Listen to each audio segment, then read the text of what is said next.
In today's video, I'm going to teach you how to change the language setting in your Hotmail or Outlook account to English, whether you prefer UK or US. This process is straightforward and takes only a couple of minutes. So let's dive right in and get started.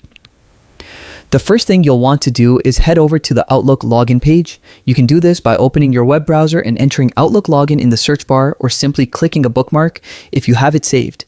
Once you are on the page, look for the sign in button. It's usually in a prominent spot, easy to find. Click on that and you'll be prompted to enter your account details. Make sure you have your username and password at the ready so you can sign in smoothly. After you've successfully signed in, you'll be directed to the Outlook homepage. Here you'll want to locate your profile icon. This is generally found in the upper corner, sometimes as a circular photo or silhouette icon. Click on it to open a drop-down menu. Next, from the drop-down menu, choose to navigate to your Microsoft account homepage. This is the central hub where you can manage all your Microsoft account settings. On this page, you'll see several options to explore. We're interested in a section labeled Your Info, so go ahead and click on it. Once you're in the Your Info section, you need to look for Sign-in Preferences.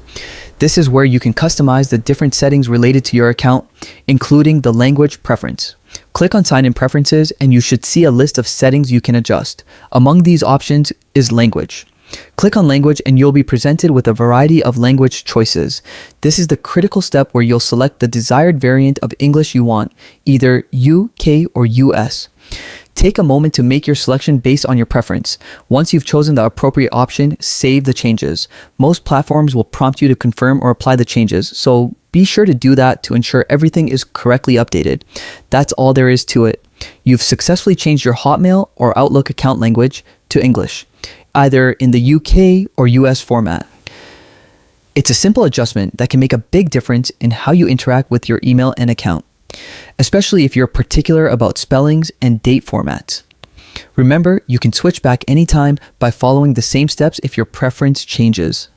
Keeping your account in the language you're most comfortable with can make daily email management much easier and more efficient. Feel free to repeat these steps whenever you need to switch languages in the future. Thanks for watching, and I hope this guide was helpful. Happy language changing.